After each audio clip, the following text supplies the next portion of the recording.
Good morning guys. आज हम लोग करंट अफेयर की सीरीज में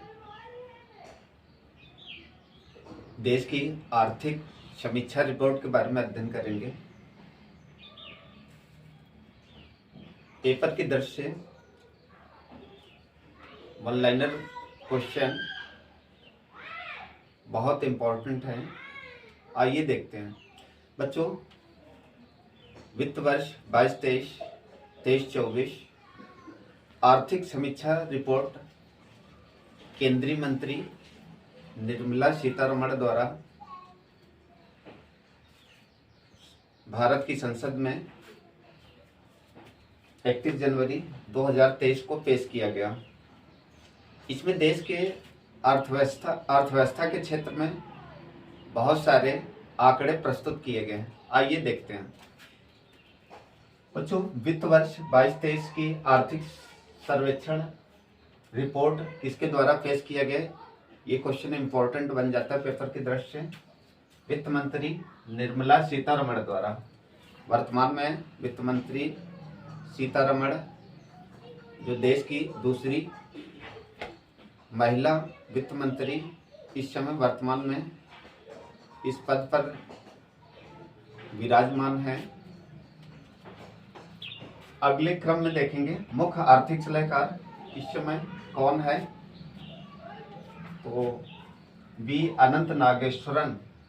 ये भी पेपर की दृष्टि से बहुत महत्वपूर्ण क्वेश्चन बन जाता है कि इस समय मुख्य आर्थिक सलाहकार कौन है, तो ये याद रखेंगे बच्चों, बी अनंत नागेश्वरन।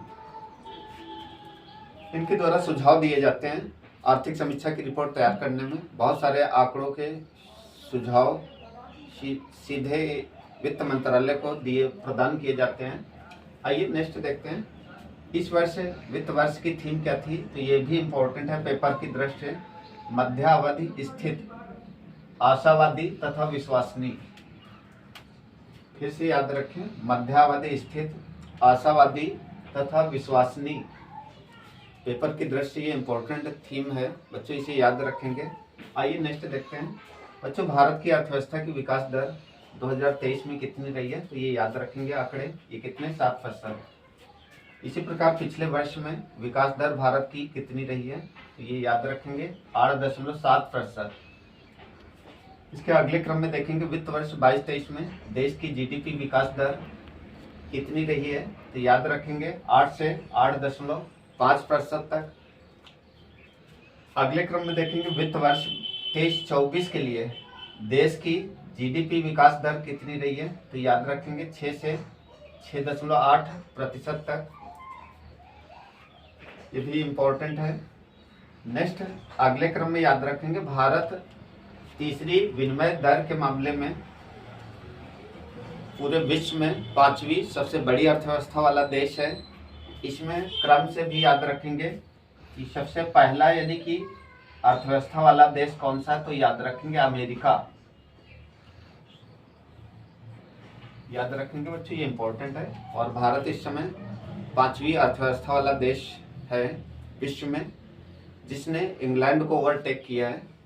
और इंग्लैंड कभी 5वीं अर्थव्यवस्था वाला देश होता था, लेकिन हमारा देश निरंतर अर्थव्यवस्था के क्षेत्र में प्रगति कर रहा है, जिसने इंग्लैंड को ओवरटेक करके हमारा देश 5वीं सबसे बड़ी अर्थव्यवस्था वाला देश बना है।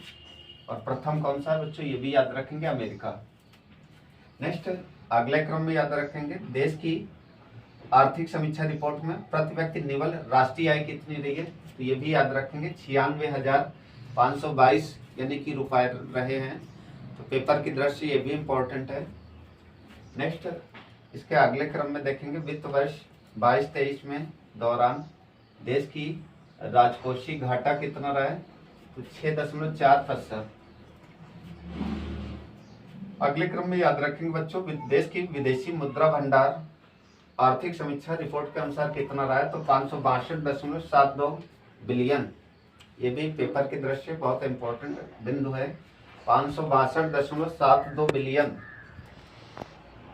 इसके अगले क्रम में देखेंगे आर्थिक समीक्षा रिपोर्ट में आरबीआई के द्वारा आकलन किया गया कि देश की मुद्रास्फीति दर कितनी निर्धारित की गई है 22-23 में, तो याद रखेंगे कितना 6.8 प्रतिशत निर्धारित की गई है।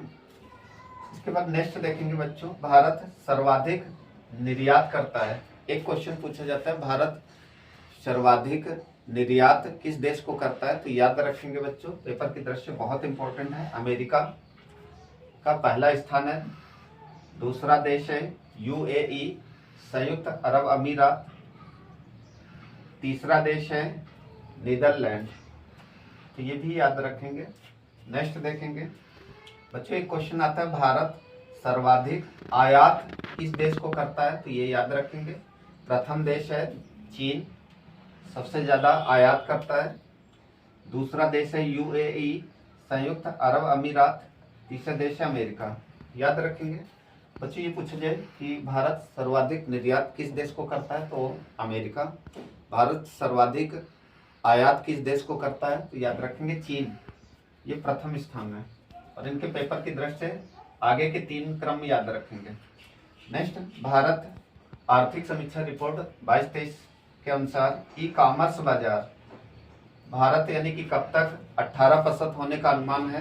तो ये याद रखेंगे, पेपर की दृष्टि बहुत इंपॉर्टेंट है। आगामी 2025 तक ई कॉमर्स यानी इलेक्ट्रॉनिक जो कॉमर्स यानी कि वाणिज्यिक जो व्यापार होता है उसको कब तक 18% होने का अनुमान है? तो ये याद रखेंगे, ये कितना है? टारगेट 2025 तक। आइए कुछ और बिंदु हम देख लेते हैं। वित्त वर्ष 22-23 के अनुसार आर्थिक समीक्षा रिपोर्ट में प्रजनन दर देश की कितनी रही है? तो याद रखेंगे, वित्त वर्ष में पहले 2.4% रहा था, अब वर्तमान में ये घटकर कितना हो गया? 2.1%। बच्चों नेक्स्ट है शिशु मृत्यु दर, पहले कभी 46% रहती थी, जो घटकर इस समय कितना हो गया? 38.4%। ये एक अच्छा यानी कि संकेत है, क्योंकि धीरे धीरे यानी कि इसमें कमी लाई जा रही है और देश प्रगति कर रहा है। नेक्स्ट है नवजात मृत्यु दर, पहले 29.5% थी, वर्तमान में ये घटकर कितना हो गया? 24.9%। तो ये आंकड़े याद रखेंगे। प्रजनन दर वित्त वर्ष में कितना यानी वर्तमान में हो गया? तो 2.1%। शिशु मृत्यु दर कितना हो गया वर्तमान में? तो 38.4%। नवजात मृत्यु दर के आंकड़े कितने हो गए? 24.9%। नेक्स्ट बच्चों देखेंगे स्वास्थ्य क्षेत्र पर बजट में कितना आवंटन, कितना प्रतिशत यानी कि कुल बजट का किया गया? तो 2.1%। ये भी बिंदु याद रखेंगे। नेक्स्ट बच्चों, शून्य कार्बन उत्सर्जन नेट जीरो भारत यानी कि कब तक लक्ष्य रखा है? तो ये बहुत इंपॉर्टेंट है। आगामी 2070 तक भारत यानी कि शून्य कार्बन उत्सर्जन के लक्ष्य को प्राप्त करेगा। आगामी किस सन में? तो याद रखेंगे 2070। बच्चों इससे एक इम्पोर्टेंट क्वेश्चन ये बन जाता है कि भारत का कौन सा राज्य है जो यानी कि शून्य उत्सर्जन के तौर पर आगामी 2050 तक पहले ये लक्ष्य को प्राप्त करेगा। तो ये देश का ऐसा राज्य है मुंबई, जो 2050 तक शून्य कार्बन उत्सर्जन के लक्ष्य को प्राप्त करने में सफलता हासिल करेगा। आइए नेक्स्ट देखते हैं बच्चों, देश में वित्त वर्ष में 22-23 में जीवाश्म ईंधन का लक्ष्य भारत ने 40% होने का लक्ष्य कब तक रखा है? कि 40% लक्ष्य प्राप्त करने का लक्ष्य कब तक रखा है? तो याद रखेंगे 2030 तक हम लोग जीवाश्म ईंधन के लक्ष्य को आगामी 2030 तक लगभग 40% प्राप्त करने में सफल होंगे। ये इंपॉर्टेंट है पेपर की दृष्टि से। नेक्स्ट देखेंगे देश राष्ट्रीय हरित हाइड्रोजन मिशन आगामी कब तक हम ये हाइड्रोजन मिशन यानी कि आत्मनिर्भर और अधिक मात्रा में प्राप्त करने में सफल होंगे। तो ये लक्ष्य रखेंगे तो कितना? 2047 याद रखेंगे, 2047। इसके बाद नेक्स्ट एक और बिंदु याद रखेंगे, पर्यावरण सुरक्षा के लिए एक योजना चलाई जा रही है। बच्चों ये कौन सी योजना है? तो याद रखेंगे लाइफ, पेपर में पूछा जा चुका है, कई एकल वनडे एग्जाम में ये क्वेश्चन पूछा जा चुका है कि लाइफ योजना किससे संबंधित है। तो आप याद रखोगे ये पर्यावरण सुरक्षा के लिए चलाई गई एक केंद्र की योजना है, जिसमें पर्यावरण के लक्ष्यों को प्राप्त करने के लिए ये लक्ष्य निर्धारित किया गया। जय हिंद, जय भारत। लक्ष्य